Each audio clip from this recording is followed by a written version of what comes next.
Assalamualaikum warahmatullahi wabarakatuh. Perkenalkan, saya Putri Nur Aisyah dari program Studi Ilmu Gizi semester 1. Di sini saya akan mempresentasikan mengenai konsep dan fungsi bahasa Indonesia baik lisan maupun tulisan. A. Konsepsi bahasa Indonesia. Bahasa Indonesia sebagai bahasa nasional. Dalam bidang akademik, bahasa Indonesia telah menunjukkan peranannya dalam berbagai disiplin ilmu, melalui bentuk-bentuk tulisan ilmiah seperti makalah dan skripsi. Pengertian bahasa adalah sarana komunikasi antar anggota masyarakat dalam menyampaikan ide dan perasaan secara lisan atau tulis. Kaidah-kaidah bahasa terdiri dari 1. Ada kalimat persuasif yang bertujuan membujuk dan meyakinkan. Yang kedua, ada kalimat imperatif yang bertujuan mengarahkan. Yang ketiga, mengandung daya tarik. Yang keempat, ada sajian nonverbal. Yang kelima, memuat fakta dan opini. Dan yang terakhir, keenam, ada kalimat informasi. B. Fungsi bahasa. Yang pertama, fungsi ekspresi dalam bahasa. Fungsi pertama ini, pernyataan ekspresi diri, menyatakan sesuatu yang akan disampaikan oleh penulis atau pembicara sebagai eksistensi diri. Kemudian yang kedua, fungsi komunikasi dalam bahasa. Fungsi komunikasi merupakan fungsi bahasa yang kedua setelah fungsi ekspresi diri. Maksudnya, komunikasi tidak akan terwujud tanpa dimulai dengan ekspresi diri. Ketiga, fungsi adaptasi dan integrasi dalam bahasa. Fungsi peningkatan atau integrasi dan penyesuaian atau adaptasi diri dalam suatu lingkungan merupakan kekhususan dalam bersosialisasi baik dalam lingkungan sendiri maupun dalam lingkungan baru. Keempat, fungsi kontrol sosial atau direktif dalam bahasa.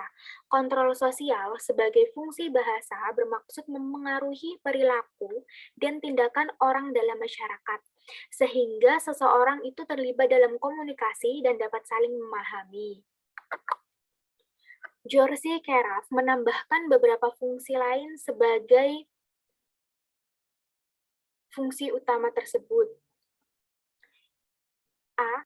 Fungsi tambahan. Terdapat fungsi lebih mengenal kemampuan diri sendiri. Yang kedua, fungsi lebih memahami orang lain. Yang ketiga, fungsi belajar mengamati dunia, bidang ilmu di sekitar dengan cermat. Yang keempat, fungsi mengembangkan proses berpikir yang jelas, runtut, teratur, terarah, dan logis. Yang kelima, fungsi mengembangkan atau memengaruhi orang lain dengan baik dan menarik atau fatik. Keenam, fungsi mengembangkan kemungkinan kecerdasan ganda. Ketujuh, fungsi mengembangkan karakter diri. Kedelapan, fungsi membangun dan mengembangkan profesi diri. Dan yang kesembilan, fungsi menciptakan berbagai kreativitas baru. Selanjutnya, B yaitu fungsi bahasa sesuai dengan posisi bahasa Indonesia. Yang pertama, bahasa persatuan adalah pemersatu suku bangsa, yaitu pemersatu suku, agama, ras, dan antar anggota atau SARA bagi suku bangsa Indonesia dari Sabang sampai Merauke.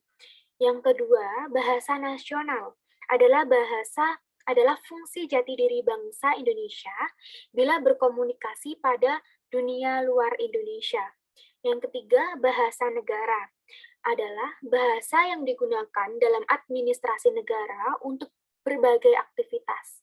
Kemudian yang terakhir, yang keempat, yaitu bahasa standar, merupakan bahasa yang digunakan dalam pertemuan sangat resmi. Terima kasih, sekian presentasi dari saya. Mohon maaf jika ada kesalahan. Wassalamualaikum warahmatullahi wabarakatuh.